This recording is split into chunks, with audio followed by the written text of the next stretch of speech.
Good afternoon. My name is Todd Shaver, Chief of Police with the Carpentersville Police Department. I first and foremost want to offer my thoughts and prayers to Brisa's family as we continue to search for her. December 5th, the Carpentersville Police Department took a report of a missing 17-year-old female, Brisa Romero.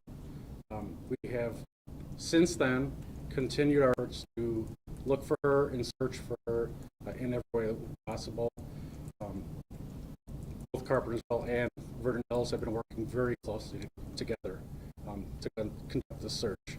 Some of the things that we've done just to look for her are looking at her cell phone data, looking for social media, interviews. Both departments have gone around to the different businesses, checking video, checking just any area that we possibly could. Those efforts are continuing even as we speak today. With that, I'm going to turn it back over to Chief Crease. Thank you. As Chief Shaver mentioned, we've been collaborating on a daily basis, and this morning, as further analysis of cell phone data was conducted and investigators were conducting further investigation, it led us to a retention pond in the area of Executive Parkway and Lakeview Parkway in Vernon Hills. It's quite a large retention pond in that area. As the first supervisor showed up on scene to search that area, he met a resident that had been walking around the bank of this pond, and she pointed out a backpack that seemed to have floated on the edge of the pond. The police officer investigated further and found that that backpack appeared to belong to Brisa. So we started a more extensive investigation at that point, called in our partners from Countryside Fire Protection District, who requested MABUS special teams to do a further search of this area. This afternoon, that search yielded the Nissan Rogue driven by Brisa, and we've since recovered that vehicle. At this point, we're continuing this investigation, but I will share that based on the condition of the vehicle and all the evidence we have at this point, it appears that Brisa was in that vehicle when it drove into the lake. And at this point, we have not recovered Brisa, but we're going to continue every effort to do that. I want to share that one of the reasons we believe she was operating this vehicle is that just this morning we found additional fast food restaurant video footage from a restaurant not more than a mile and a half away from this scene that recorded Brisa parking her vehicle, walking into the restaurant, and walking out of the restaurant by herself, and then driving out of that restaurant parking lot. That all happened about 15 minutes before her last phone ping is registered in the location of this pond. So with that information, the condition of the vehicle, even though we have not found Brisa in this vehicle at this point, it's our belief that we need to continue to search this pond, and that is really the sole efforts of our search at this point. With the weather conditions, we're winding down just how much we can do tonight. But with that, I will give, as many of you know, Brisa's got a large family support here. Her sister Dulce would like to have a moment to speak with you. I do want to say thank you for everyone that has been keeping up with Brisa's story. We've been able to get so many people eyes on this and get so much help from a lot of people from across countries, actually, to be able to help out spread the word of Brisa. Currently, as the officer has mentioned, they have been working a lot and they've actually been cooperating a lot. I do want to give them a little praise for trying to work with Vernon Hills and Carpentersville together to find my sister Brisa back. As they've also mentioned, the vehicle has no body inside. They will be searching the pond and to see if Brisa's body is in there. Until now, in my heart, I still believe that she's out there. But for now, we'll just keep investigating and we will find her. Thank you. Spanish. Yeah. So, quiero decirle gracias por venir aquí y hablar y tener esa historia todavía siguiendo desde la semana pasada. Nos has ayudado mucho para encontrar a Brisa. Todos han conectado con nosotros para investigar más de ella y qué es su historia y qué pasó esa noche, el lunes, el diciembre 4 de la semana pasada. Al momento Brisa no está encontrada, su cuerpo al momento no está en el carro. Sí han encontrado el carro que está registrado a ella y en nuestra familia, pero no hay cuerpo.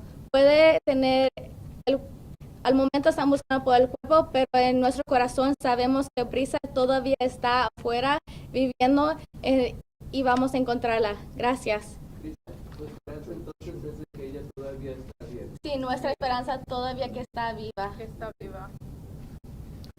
So if we would answer a couple questions. The deepest point, it appears to be just under 20 feet deep, and for much of the area where we believe the car went into the pond is about that deep. And would you agree, what percent of the pond is searched so far? We haven't searched much of the pond. We've been focusing on the location of the vehicle and immediately around the vehicle. So, Was the vehicle, how would you describe where the vehicle was in the pond? the information I have is that the vehicle traveled as much as 60 feet into the pond. So to give you an understanding, this intersection is a T intersection where Executive Parkway meets Lakeview Parkway. And from the preliminary review of what happened, it really appears like this is a case where a driver unfamiliar with the area failed to navigate a turn and went through the intersection, down an embankment into the pond. Is there any hope or belief that she is alive or survived this? All of our efforts right now are placed in a recovery operation of this pond. The vehicle had its rear hatch open, and it leads us to believe that we're searching in the right place for Brisa. Where is the vehicle at this point? It's being recovered out of the pond. It was just pulled out. It's going to be towed back here to a control location where the evidence technicians can further examine this vehicle. Do you have any idea how long it might take to search the whole pond? Chief Achtenacker, any idea how long an operation So might we're take? gonna- Yes, speaking. We're going to continue into the evening as long as we safely can. We're hopeful that we can bring some closure to this sooner than later. But if conditions don't support a safe operation, we'll continue those efforts in the morning. Now, you mentioned how this is particular to a driver who's not really familiar with the area. Is this a common situation with this area? Have you dealt with a similar incident in the pond? Not that I can recall, but it certainly is a T intersection where the road ends and you have to turn right or left. And I'm aware of other traffic crashes where a driver sometimes doesn't turn right or left and goes straight through the intersection. Are there any barricades or anything around the pond? No, I don't believe there's any barricades How located. large is the total? It's a large retention pond that was constructed as the development in that area, and I don't want to estimate it's an acre to 2 acres in size, a very large pond. Did she have to go through something in order to get that? No, there's not a barrier or anything at the end of the roadway there that would keep a vehicle from driving.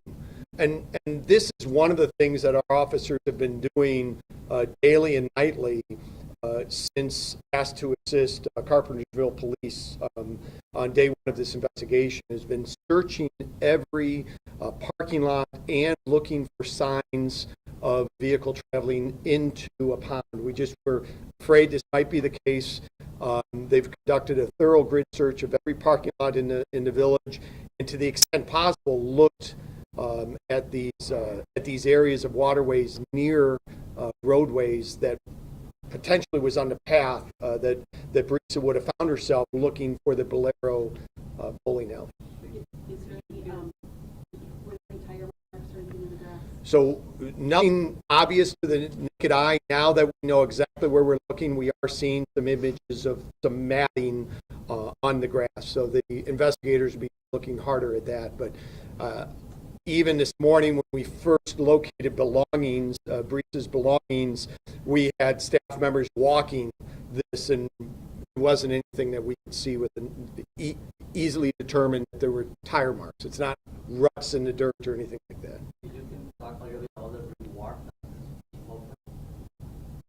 I'm sorry, can you repeat the question?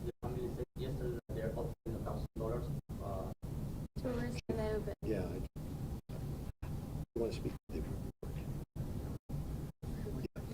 I don't think we can speak to that today. Was the woman who was near the pond where the backpack was blown out, had she called the police about that? No, our officer was arriving on the scene and just happened upon her, it seems like, in conjunction with her spotting this and bringing it to the officer's attention. All right, I think, we've got a lot of work to do tonight. This investigation is not over. We are going to do everything we can to continue to work cooperatively with the Carpentersville Police Department and support the family and share with them every bit of information we learn as we learn it. And I can assure you that Chief Shaver and I and our staffs will continue to update the public as information develops. Thank you.